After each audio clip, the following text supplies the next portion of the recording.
अस्सलामुअलैकुम। थोड़ा पढ़ लो मैं खुशामदीद। ENG 503 का लेसन नंबर 12 स्टार्ट करने जा रहे हैं हम, टीचिंग ऑफ स्पीकिंग स्किल्स। सबसे पहले जी ये देख लें, MCQ स्पीकिंग में be defined as an interactive process of constructing meaning in a context. Speaking होता क्या है बेसिकली कि भाई आप बोल सकें, एक लॉजिकल बात बोल सकें जिसका कोई सर पैर बन रहा हो, जिसका कोई मीनिंग हो, वो बोल सकें। ठीक है, स्पीकिंग ये होता है बेसिकली।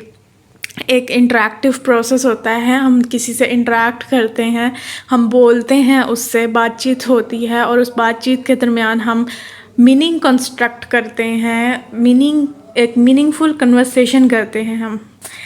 क्या बात कर रही है। Speaking in an L2 is the most demanding of the 4 skills. ये MCQ फिर से। Essentials of good L2 speaking. जब भी आप सेकेंड लैंग्वेज में बोलते हैं तो उसका जो एक अच्छा, जैसे कहते हैं ना, एक अच्छे तरीके से अपनी सेकेंड लैंग्वेज बोलना, तो उसके लिए क्या ज़रूरी होता है। सबसे पहले जी प्रोनाउंसिएशन। आप अच्छा प्रोनाउंसिएट करें अपनी सेकेंड लैंग्वेज को, या अपनी लैंग्वेज को अच्छी तरह बोलें। आपको फ़र्क करना आए डिफरेंट साउंड्स में। Produce clear language when they speak. ठीक है। Grammar. Arrange a correct sentence in conversation. बातचीत करते हुए आप एक्यूरेट ग्रामेटिकल सेंटेंसेस प्रोड्यूस करें। वोकैबलरी में जी the appropriate diction used in communication. आपको पता हो कि मैंने कहाँ पे कौन सा वर्ड लगाना है। वोकैबलरी की जो लाइब्रेरी आपके दिमाग में अच्छी खासी होनी चाहिए। Limited vocabulary is a barrier in L2 learning. ठीक है। MCQs। फ्लुएंसी आ जाता है चौथा या ना, हाँ, चौथा फ्लुएंसी आ जाता है। ये क्या होता है? The ability to speak fluently and accurately. रवानगी से बोलना और सही बोलना, मीनिंगफुल और रवानगी से, उसे कहते हैं फ्लुएंसी।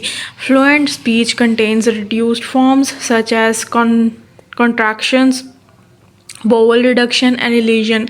उनका कहना है जब आप ऐसे रवाना हो जाते हैं ना किसी लैंग्वेज में, या वैसे ही आप रवानगी इख्तियार करते हैं, तो फिर ये होता है कि आप फुल फॉर्म्स कम ही यूज़ करते हैं। आप जल्दी जल्दी में रवानगी में बोलते हैं और अक्सर आप अपनी फॉर्म्स को रिड्यूस कर देते हैं, वोवल रिडक्शन कर देते हैं, इलीजन कर देते हैं। मतलब कि एक ऑर्गेनाइजेशन का बहुत बड़ा नाम है, आप उसका बड़ा नाम लेने की बजाय उसके फर्स्ट जो होते हैं कैपिटल्स वो बोल देते होते हैं, जैसा नैब।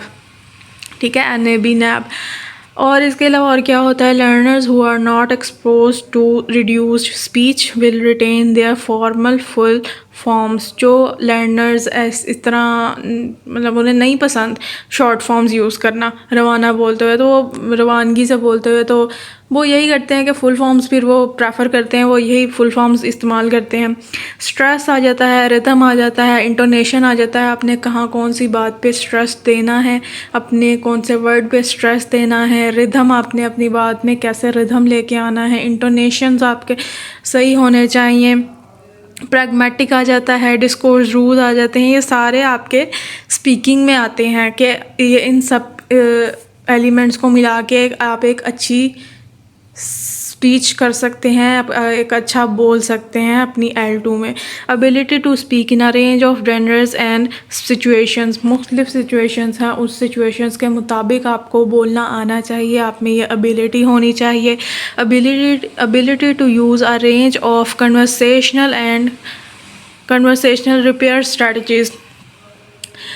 आप में ये स्ट्रेटजीज़ होनी चाहिए कि मैंने कौन सी बात कैसे शुरू करनी है, कैसे तरीके से बात करनी है, वो तरीका आना चाहिए। Speaking events. क्या अब कौन कौन से होते हैं इवेंट्स? जी, ट्रांजैक्शनल फंक्शन होता है सबसे पहले, कि बोल के आप कौन कौन से फंक्शंस सर अंजाम देते हैं या आप कब कब बोलते हैं। एक होता है ट्रांजैक्शनल फंक्शन। इसमें जी आप इंफॉर्मेशन का जो है वो क्या कहते हैं, लेन देन करते हैं, ये होता है transaction function.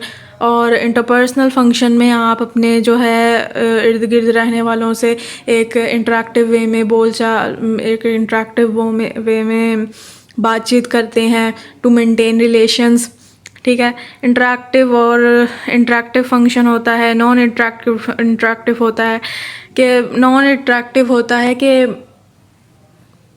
Living a message on an answer phone is non interactive. क्या आप एक जिसे कहते हैं ना एक्टिव कन्वर्सेशन नहीं चल रही, बस आपने एक मैसेज, वॉइस मैसेज आपने भेज दिया हुआ है, ये नॉन इंटरेक्टिव होता है। इंटरेक्टिव तब होगा जब आप टू वे कन्वर्सेशन कर रहे होते हैं, ठीक है। प्लान्ड होता है, इसमें क्या होता है, सच एज अ लेसन और वेडिंग स्पीच। जब आप पहले से ही कोई कन्वर्सेशन या अपनी कोई स्पीकिंग जो आपने जो बोलना है वो प्लान करते हैं तो वो प्लान में आता है। अनप्लान्ड होता है, ये सारे बस आपने एक बार पढ़ लेने हैं। इसके अलावा मोर जेनरस भी शामिल किए हैं, ये कार्टर और MC कार्थी ने शामिल किए हैं। नरेटिव आ जाता है उसमें, आइडेंटिफाइंग आ जाता है, लैंग्वेज इन एक्शन आ जाता है। नरेटिव क्या होता है, everyday anecdotes told with active listener participation. मतलब कि आपने अपने दिन भर की कहानी अपनी अम्मा को जो सुना रहे हैं आप, वो जी आ जाता है नरेटिव में, अपने मुंह से सुनाना। आइडेंटिफाइंग आ जाता है, अपने बारे में बात करना।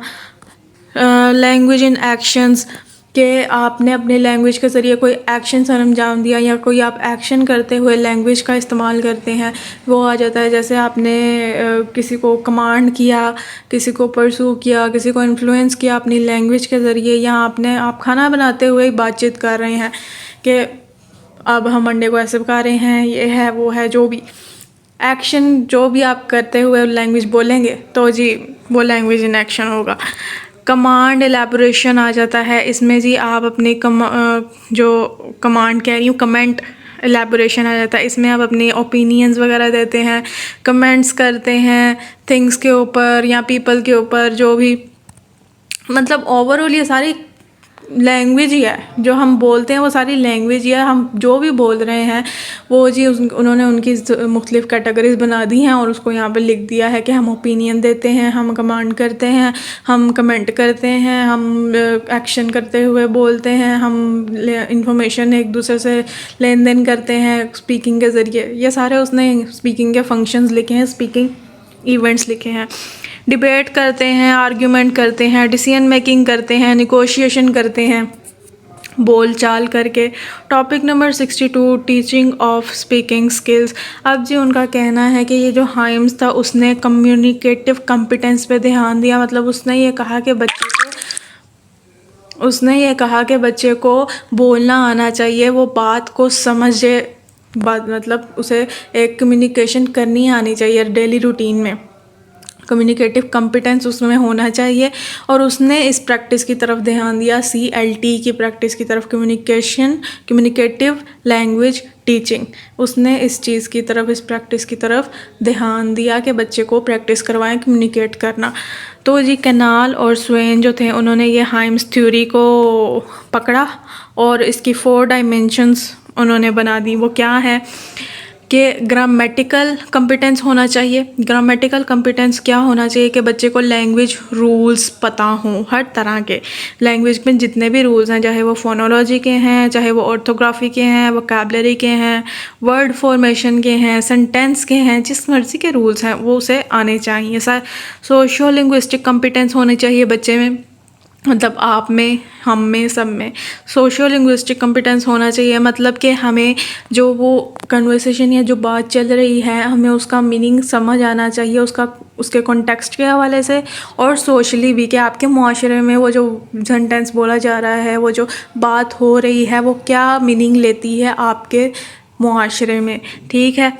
डिस्कोर्स कॉम्पिटेंस होना चाहिए। वो क्या होता है, rules of both cohesion and coherence. बातचीत करने के आपको तौर तरीके पता होना चाहिए कि आपने जब बात करनी है तो आपका टॉपिक क्लियर होना चाहिए, आपकी बात करने में एक तरतीब होनी चाहिए। स्ट्रैटेजिक कॉम्पिटेंस होना चाहिए। कंपनसेटरी स्ट्रैटेजीज़, मतलब कि आपको जैसे कहते हैं तरीके से बात करना, वो आना चाहिए कि अगर मैंने ये जैसे वो कस्टमर केयर नहीं होता अक्सर ही, उन्होंने चाहे कस्टमर जैसे भी, उन्होंने एक तरीके से बात करनी होती कि we are sorry to hear that और डियर कस्टमर, इस तरह ये स्ट्रैटेजिक कॉम्पिटेंस होती हैं। इम्पैक्ट ऑफ कम्युनिकेटिव, ये हम खुद देख पढ़ेंगे कि कोई इतना ख़ास नहीं है। Things to help reluctant students, ऐसे बच्चे जो बोलते हुए हिचकिचाते हैं, सेकेंड लैंग्वेज बोलते हुए हिचकिचाते हैं या मिसाल ले लें, इंग्लिश बोलते हुए अक्सर बच्चे हिचकिचाते हैं, वो इतना नहीं फ्रीली बोल पाते, तो ऐसे स्टूडेंट्स की हेल्प करने के लिए कुछ थिंग्स उन्होंने इंट्रोड्यूस करवाई हैं। उन्होंने कहा कहना है कि plan, perform, analyse and repeat. ये जी इन्होंने 4 जो हैं आपको पॉइंट्स दिए हैं। मतलब प्लान ये कि बच्चे को टाइम दो कि वो अपने दिमाग में सोचे कि मैंने क्या बोलना है, कौन से वर्ड्स इस्तेमाल करने हैं, टीचर उसे टाइम दे। फिर ये कि वो जब बोले तो उसे रिपीट करने का, मतलब उसे एनालाइज करने का टाइम दिया जाए कि आपने ये बोला है तो आप इसमें एनालाइज करें, आपको कहाँ पे क्या वर्ड बोलना चाहिए था, कहाँ पे कौन सा रूल लगाना चाहिए था। टीचर उसे खुद भी गाइड करे, फिर उसे रिपीट करे। ठीक है, ये है। इसके अलावा उनका कहना है कि टीचर को चाहिए कि वो बच्चों को ग्रुप्स में डिवाइड कर दे और ग्रुप एक्टिविटी करवाए इस तरह से कि वो एक दूसरे से बात करने पे बात करें, उनके अंदर से ये हेजिटेंसी ख़त्म हो। तो ये मैंडेटरी पार्टिसिपेशन भी उन्होंने कहा है कि पार्टिसिपेशन करवाएं, ज़रूर करवाएं। ये नहीं कि हम ये एक्टिविटी करवा रहे हैं, जिस बच्चे को करना है करवाएं, जिस बच्चे को करना है करे, नहीं करना तो जाए। मैंडेटरी है, लाजमी हर बच्चे को पार्टिसिपेट करना है। ठीक है। द रोल ऑफ टीचर, इसमें टीचर का क्या रोल होता है कि prompter, participant, feedback provider. Prompter ये होता है कि बच्चा कन्वर्सेशन कर रहा है, वो कहीं अटक गया है, उसे प्रॉम्प्ट करना, उसे मदद देना, उसके बात को आगे फ्लो में लाना। पार्टिसिपेंट वो भी खुद भी पार्टिसिपेट करती है ड्यूरिंग टास्क। फीडबैक प्रोवाइडर वो फीडबैक प्रोवाइड करती है बच्चे को कि आपने इस तरह यहाँ पे बोलना चाहिए था। बट उनका कहना है कि ओवर करेक्शन में भी काउंटेड प्रोडक्टिव। अगर ज़्यादा ही आप करेक्शन करेंगे ना बच्चे को तो ये काउंटर प्रोडक्टिव हो सकता है कि बच्चा पीछे हट जाए, बच्चे को अच्छा ना लगे। तो एक नॉट बैलेंस्ड वे में आप थोड़ी सी फीडबैक दिया करें। ठीक है। Topic number 63, fluency and accuracy. उनका कहना है accuracy and fluency are 2 factors which can determine the success of English language students in the future. ये जो 2 फैक्टर्स हैं, इससे पता लगा सकते हैं कि जो बच्चा सीख रहा है इंग्लिश, वो इन फ्यूचर कितना सक्सेसफुल होगा इंग्लिश में। ठीक है। फ्लुएंसी क्या होती है? बेसिकली इंग्लिश को या अपनी सेकेंड लैंग्वेज को रवानगी से बोलना फ्लुएंसी कहलाता है। सिंपल। ठीक है। आप कहीं हेजिटेट नहीं कर रहे, कहीं अटक नहीं रहे, आप अगला जुमला बोलने से पहले वोकैबुलरी नहीं अपने दिमाग में सोच रहे, आप एक फ्लुएंट वे में, एक फ़्लो में आप इंग्लिश बोल रहे हैं, तो ये आपकी फ्लुएंसी है। The learner may make grammatical errors but will speak और राइट एफिशिएंटली। में भी आप बोलते हुए ग्रामेटिकल रूल सही ना अप्लाई करें, बट आप ये कि एक रवानगी से बोलेंगे, एफिशिएंटली बोलेंगे। ठीक है। जिसे कहते हैं ना फर इंग्लिश बोलना, वो बोलेंगे। Fluency will depend on a range of factors. कुछ फैक्टर्स पर डिपेंड करती है फ्लुएंसी। वो क्या है? आपका पूरा कंट्रोल हो आपके वोकैबुलरी पे, आपके सेंटेंस मेकिंग पे। ये है सबसे पहला फैक्टर। उसके बाद ये कि आपको पता हो कि वो जो वर्ड्स और वो सेंटेंस आपने कब बोलने हैं, क्यों बोलने हैं, किस जगह बोलने हैं। ठीक है। फिर तीसरी बात ये कि आपको इंटरेक्शन और डिस्कोर्स की मेटा से फेमिलियर हो, मतलब आप जानते हो कि कहीं पे ये बिज़नेस सेटिंग है, यहाँ पे मैंने कैसे बोलना है, ये घर की सेटिंग है, यहाँ पे मैंने कैसे बोलना है, ये बड़ा है इससे मैंने कैसे बात करनी है, ये छोटा है मैंने इससे कैसे बात करनी है, ये सारी चीज़ें आ जाती हैं इसमें। Fluency can be measured by looking at the speed and flow of language production. किस स्पीड और कैसी फ्लो से आप जो अपनी लैंग्वेज है वो बोल रहे हैं। ठीक है। आपका कितना कंट्रोल है आपकी लैंग्वेज पे, मतलब आप कहाँ पे कौन से चॉइस ऑफ वर्ड्स यूज़ कर रहे हैं, आप कहाँ पे कैसा सेंटेंस बोल रहे हैं, कितना कंट्रोल है आपका। The way of language and content interaction, आप सिचुएशन के मुताबिक कैसे लैंग्वेज बोल रहे हैं। फ्लुएंसी लेड टीचर्स क्या करते हैं? वो ज़्यादातर बच्चों की कम्युनिकेशन पे ध्यान देते हैं कि बच्चे को बोलना आए। ठीक है। क्लासरूम एक्टिविटीज़ इसके हवाले से क्या होती हैं फ्लुएंसी के हवाले से? कि public speaking, debate, role play, group works and games. Accuracy पे आ जाएं जी। एक्यूरेसी क्या होता है? एक्यूरेसी इज़ द क्वालिटी और स्टेट ऑफ बीइंग करेक्ट और प्रिसाइज। ग्रामेटिकली वे में लैंग्वेज के हवाले से हर तरह से एक्यूरेट होना, करेक्ट होना, एक्यूरेसी कहलाता है। ठीक है, इसमें जी आपकी ग्रामर आ जाती है, प्रोनाउंसिएशन आ जाता है, वोकैबुलरी आ जाती है कि आपने एक परफेक्टली, जिसे कहते हैं ना ग्रामर, वो अपने जुमले में अप्लाई की, आपकी प्रोनाउंसिएशन भी ज़बरदस्त थी, आपकी वोकैबुलरी भी जो आपने बीच में यूज़ की आला थी, हर तरह से आप एक्यूरेट हैं। तो जी उनका कहना है, जो टीचर इस तरह एक्यूरेसी को कहती है ना कि एक्यूरेसी हर चीज़ है लैंग्वेज में, वो क्या करती हैं कि help their students to produce written and speaking English with zero mistake and perfect correctness. वो इस बात पे ज़्यादा ध्यान देती हैं कि मेरा बच्चा जो है वो इंग्लिश बोले और लिखे दोनों विदाउट एनी मिस्टेक ना करे, कोई ग्रामेटिकली, सबसे ज़्यादा ग्रामेटिकली लिहाज से कोई मिस्टेक ना करे।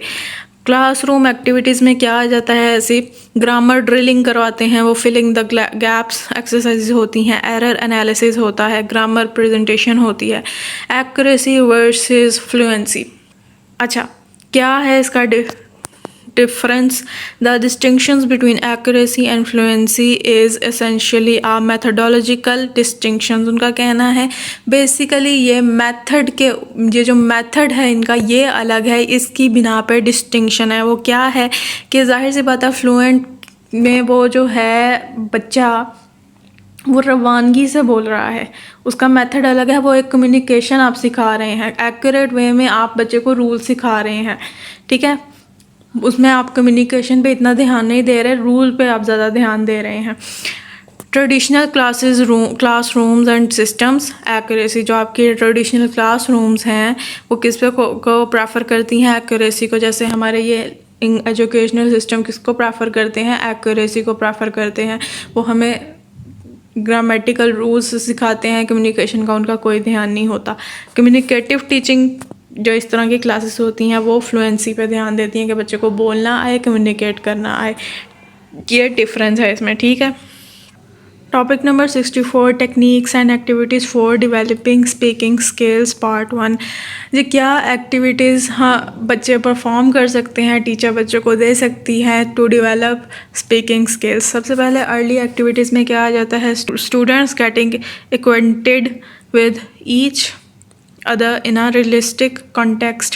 2 मिनट्स कन्वर्सेशन, बच्चों को ऐसे एक्टिविटी करवाई जाती है, 2 मिनट्स कन्वर्सेशन करें एक दूसरे के साथ, एक दूसरे को इंट्रोड्यूस करवाएं, अपनी रियल लाइफ कॉन्टेक्स्ट में आप बात करें जैसे आप करते हैं रोज़मर्रा की रूटीन में अगर आप किसी से मिलें। और इसके अलावा स्ट्रक्चर्ड इंटरव्यू आ जाते हैं, student talk to their classmate, वही बात हो गई। Requires the use of WH मतलब व्हाट एंड और येस नो क्वेश्चन। इस तरह के क्वेश्चंस पूछे जाते हैं बच्चों से या बच्चे एक दूसरे से पूछते हैं जिसके जवाब है इस तरह येस नो में वो देते हैं। ठीक है, एक्टिंग फ्रॉम स्क्रिप्ट, इसके अलावा ये भी एक्टिविटी करवा सकते हैं कि बच्चे को स्क्रिप्ट प्रोवाइड कर दी जाती है, वो स्क्रिप्ट उसने पढ़ के वो रोल प्ले करना होता है या परफॉर्म करना होता है इस तरह। ठीक है, उनका कहना है कि बच्चे अपनी स्क्रिप्ट से भी जो है प्रैक्टिस कर सकते हैं, मतलब वो ख़ुद भी लिखते जो वो स्क्रिप्ट अगर उन्होंने लिखी है तो वो परफॉर्म कर सकते हैं। ठीक है, या इसके अलावा जो भी अगर सीन वो प्ले करना चाहें किसी मूवी का या किसी बुक से अगर वो सीन प्ले करना चाहें तो वो भी वो परफॉर्म कर सकते हैं। ठीक है, इसके अलावा उनका कहना है कि apart from pronunciation and general language use, this helps to build student confidence, contextualise language, develop students empathy for other people. उनका कहना है कि इससे जो है लैंग्वेज में फ्लुएंसी तो आएगी, प्रोनाउंसिएशन भी बच्चे की अच्छी होगी, बट ये कि फिर बच्चों में इसके अलावा कॉन्फिडेंस भी आएगा, वो लैंग्वेज को डिफरेंट सिचुएशन में कैसे बोलना है वो भी समझ पाएगा। और इसके अलावा एक तरह की एम्पैथी भी आ जाती है बच्चों में लोगों के हवाले से, मतलब वो उस करैक्टर में ढला हुआ है। ठीक है, वो रोल प्ले कर रहा है तो उस करैक्टर के हवाले से उसमें एम्पैथी पैदा होगी। ठीक है, ये आपने MCQs याद रखना है। इस थर्ड एक्टिविटी क्या है, कम्युनिकेशन गैप्स आ जाते हैं इसमें। कम्युनिकेशन गैप्स कह रही हूँ, कम्युनिकेशन गेम्स आ जाती हैं। इसमें क्या आता है, इंफॉर्मेशन गैप्स गेम आ जाती हैं। मतलब एक इंफॉर्मेशन एक बच्चा प्रोवाइड करता है थ्रू कन्वर्सेशन, दूसरी इंफॉर्मेशन दूसरा बच्चा प्रोवाइड करता है, ये इस तरह की एक्टिविटी करवाई जाती है। ठीक है, और ये जो मैं बीच से नहीं एक्सप्लेन करी, मैं हमेशा कहती हूँ आपने लेक्चर लेने के बाद सारा चैप्टर खुद से रीड करना होता है, आपको मज़ीद क्लैरिटी होती है। तो ये मैं आपको इसीलिए नहीं कर रही क्योंकि ये एक तो आसान है, ये आपको पढ़ के खुद से आप कॉन्सेप्ट ले सकते हैं। वो आपको एक्सप्लेन कर रही हूँ जिसमें मुझे लगता है कि आपको एक्सप्लेनेशन की ज़रूरत है। ठीक है, तो आप पढ़ लेंगे तो ये आपके हक़ में ही बेहतर है, नहीं तो करते रहें कमेंट के मैम हम सारा नहीं समझाती। तो जो भी provide good fluency activities, example given 20 question. ये 20 क्वेश्चन होती की एक्टिविटी होती है, मतलब 20 क्वेश्चन दो बच्चे आपस में एक दूसरे से पूछते हैं, इससे उनको उनकी जो लैंग्वेज है उसमें फ्लुएंसी आती है। ठीक है, फोर्थ है प्रिपेयर्ड टॉक्स और स्पीचेस में जी आपको जो है प्लान्ड जो है प्रेजेंटेशंस देनी होती हैं या आपने तकरीरें करनी होती हैं, इस तरह की चीज़ें जो हैं वो आती हैं इसमें एक्टिविटीज़ में। इस एक्टिविटीज़ में teacher can provide the structure for the speech, its rhetorical genre and time restrictions while the students like the content. उसका कहना है टीचर बच्चे को उस स्पीच का टॉपिक दे सकती है या उसके जो कैटेगरी होगी, वो जो स्पीच जिस कैटेगरी में वो देगा, मतलब पॉलिटिकल है या पोइटिक है या फिक्शन है, नॉन फिक्शन, कैटेगरी पे टॉपिक पे वो देना चाहिए, ये टीचर के ऊपर डिपेंड करता है। वो उसे बच्चे को टाइम रिस्ट्रिक्शंस देगी कि आपके पास इतना टाइम होगा, 10 मिनट्स में आपने अपनी स्पीच ख़त्म करनी है, इस टॉपिक को ख़त्म करना है, ये आपको देगी।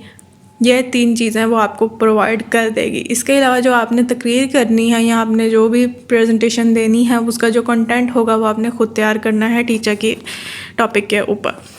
उनका कहना है खाली सब कुछ ये नहीं होता कि बच्चे ने ही बोलना है, कुछ सुनने वालों के ऊपर भी रिस्पॉन्सिबिलिटीज़ होती हैं। वो क्या होती हैं कि वो जो सुने वो इवैल्यूएट करें बच्चों की ना स्पीकिंग स्किल को, वो क्या बोल रहा है, उसने कहाँ पे कैसा वर्ड लगाया, उसके ग्रामेटिकल सेंटेंसेस कैसे थे, रूल्स कैसे थे। तो जो आपके क्लासमेट्स हैं या टीचर हैं उसे चाहिए कि वो इवैल्यूएट भी साथ साथ करें, उनका कहना है। इसके अलावा आप जो अपनी तकरीर या प्रेजेंटेशन कर रहे हैं आप उसे रिकॉर्ड भी करवा सकते हैं, वीडियो टेपिंग कर सकते हैं। इस तरह आप बाद में ख़ुद भी अपने इवैल्यूएट कर सकते हैं अपनी स्पीच को, अपनी स्पीकिंग स्किल्स को। Topic number 65 techniques and activities for developing speaking skills part 2। और क्या एक्टिविटीज़ आ जाती हैं स्पीकिंग स्किल्स में, डिस्कशन आ जाती है। उनका कहना है it is probably the most commonly used activity in the oral skills class MCQs। ठीक है, डिस्कशंस में आपको इसका क्या एक्सप्लेन करूँ, एक टॉपिक होता है उस पर डिस्कशन करनी होती है। ठीक है, ये एक्टिविटी है। Planning and setting up a discussion activity, कैसे आपने एक डिस्कशन करनी है तो उसका कैसे आप उसे शुरू करवाएंगे अपनी क्लास में। सबसे पहले कि जी टीचर को कहा गया है कि आप बच्चों के ग्रुप्स बना दें। फिर सेकंड में ये कहा कि वो हर ग्रुप में वो जो जितने भी बच्चे मौजूद हैं हर बच्चे की अपनी अपनी एक ज़िम्मेदारी होनी चाहिए। मतलब एक बच्चे ने डिस्कशन करनी है, एक बच्चे ने नोट्स बनाने हैं, एक बच्चे ने इवैल्यूएट करना है सारी डिस्कशन को, एक बच्चे ने रिपोर्ट करना है। इस तरह की हर किसी की अपनी एक रिस्पॉन्सिबिलिटी होनी चाहिए। थर्ड ये कि फाइनली डिस्कशन शुरू करें भाई। ठीक है, इसमें जी क्या एक्टिविटीज़ आ जाती हैं, मतलब कि डिस्कशन के हवाले से। डिस्कशन के हवाले से बस ग्रुप्स होते हैं, इंस्टेंट कमेंट होते हैं, first thing that comes into the mind. बस ग्रुप्स होते हैं छोटे ग्रुप्स, मतलब छोटे स्मॉल अमाउंट में, छोटे छोटे, मतलब 2 लोगों के, 3 लोगों के, 4 लोगों के, इस तरह 4 लोगों का मिनिमम बस ग्रुप्स कहलाते हैं। इंस्टेंट कमेंट, वहीं पे जो भी टॉपिक चल रहा है, इंस्टेंट किसी के दिमाग में कुछ आया, उसने इंस्टेंट कमेंट कर दिया, वहीं पे डिस्कशन शुरू हो गई है। फॉर्मल डिबेट्स होती हैं, अनप्लान्ड डिस्कशंस होते हैं। Reaching a consensus are popular forms of discussion के एक टॉपिक होता है, एक प्रॉब्लम होती है, उस पर सारे लोग डिस्कस कर रहे होते हैं कि इसका क्या हल होना चाहिए। कॉन्सेंसस एक हल निकाला जाता है जिसमें सबकी रजामंदी होती है, जिस पे सब एक होते हैं। इस तरह की डिस्कशन सेकंड इसमें क्या आता है, simulation and role play. Simulation और एंड रोल प्ले में क्या होता है कि वही जो आपने पहले पढ़ा कि बच्चे रोल प्ले करते हैं, स्क्रिप्ट पढ़ के किसी मूवी का, या ख़ुद अपना एक रोल बना लेते हैं, ख़ुद अपनी एक स्क्रिप्ट लिखते हैं, या वो किसी और की नकल उतारते हैं। सिमुलेशन होता है किसी और की नकल उतारना या किसी ऐसी सिचुएशन में ख़ुद को प्रेजेंट करना। जैसे कि वो इमेजिन कर लेते हैं कि वो एक बिज़नेस मीटिंग में हैं, वो एक इंटरव्यू में हैं, या कोई इस तरह कन्वर्सेशन चल रही है, तो फिर वहाँ पे कैसे वो बात करेंगे, क्या डायलॉग बाजी होगी वहाँ पे। ठीक है। एडवांटेजेस, एडवांटेजेस क्या हैं जी इसके, सब इन सारी एक्टिविटीज़ का क्या एडवांटेजेस हैं, वही जो हमारा चैप्टर का नाम है वही है इसका एडवांटेजेस। बच्चे में स्पीकिंग स्किल्स आएँ, ये जो एक्टिविटीज़ होती हैं ये फ़न होती है, मोटिवेटिंग होती है, बच्चे को मोटिवेट करती हैं ये एक्टिविटीज़। बच्चा जो हेजिटेंट होते हैं वो ज़रा रवाना हो जाते हैं, उनकी ज़रा लैंग्वेज में उन्हें आसानी हो जाती है बोलने में। इसके अलावा जी बच्चे जो हैं आउट ऑफ क्लासरूम भी जो होती हैं जो सेटिंग्स उनके उसमें भी वो परफॉर्म कर सकते हैं, उनको एक्सपीरियंस हासिल हो सकता है कि क्लासरूम के बाहर कैसी दुनिया है, वहाँ पे कैसे लोग बोलते हैं, रियल लाइफ स्पीचेस या कन्वर्सेशंस कैसी होती हैं। इसके अलावा वो सोशियो कल्चर स्पीच भी जान सकते हैं, मतलब इतने आपके माशरे में कैसे लैंग्वेज यूज़ होती है, आपके माशरे के हवाले से कैसी लैंग्वेज यूज़ होती है, वो भी वो जान सकते हैं। और बेशुमार इसके हैं, आपने ये एक बार पढ़ लेने हैं, इतने कुछ मुश्किल अल्फाज नहीं लिखे हुए। ठीक है, बस इसी के साथ होता है हमारा लेसन ख़त्म। अपना ध्यान रखें, दुआ में याद रखें। अल्लाह हाफिज़।